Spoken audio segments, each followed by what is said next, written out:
The crypto counts.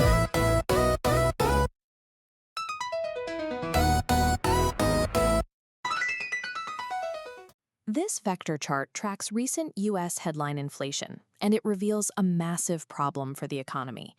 Instead of cooling off, the data ticks aggressively upward, bypassing target estimates entirely to hit 3.8%.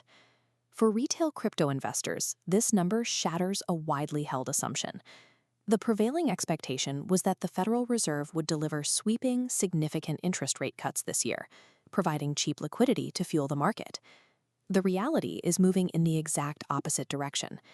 As the chart updates to show current prediction markets, that dominant bar represents a 54% probability that we will actually see a rate hike before next June.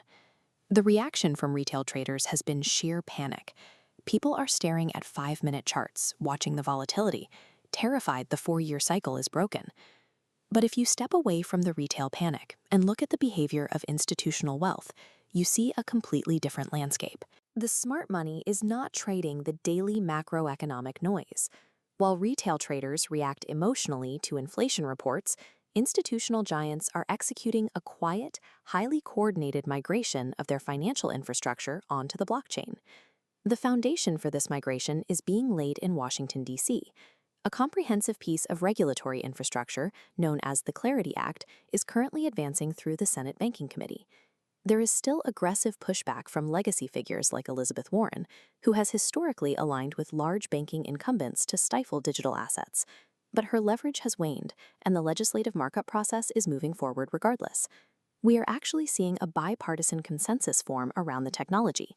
Prominent lawmakers, including Senate Majority Leader Chuck Schumer, are actively pushing to get clear crypto market structure established into law.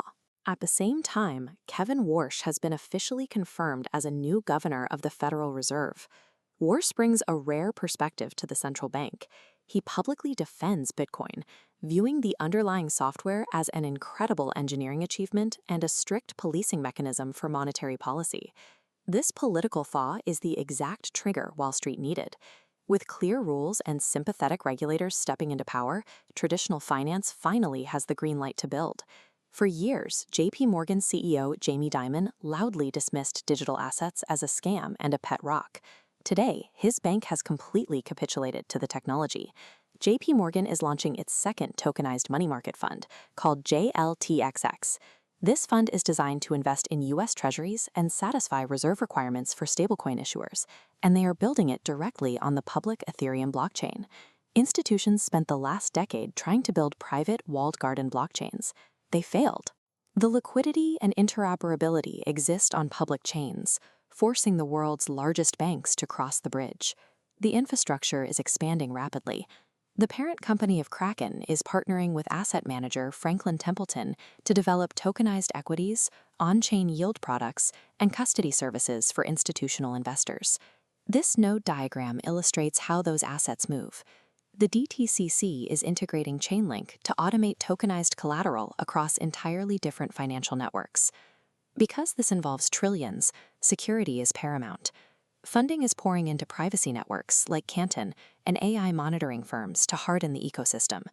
The financial incumbents are no longer fighting the transition. They are permanently embedding their operations into blockchain rails. The transition scales all the way up to the sovereign level. Bermuda is executing the blueprint for a fully tokenized national economy.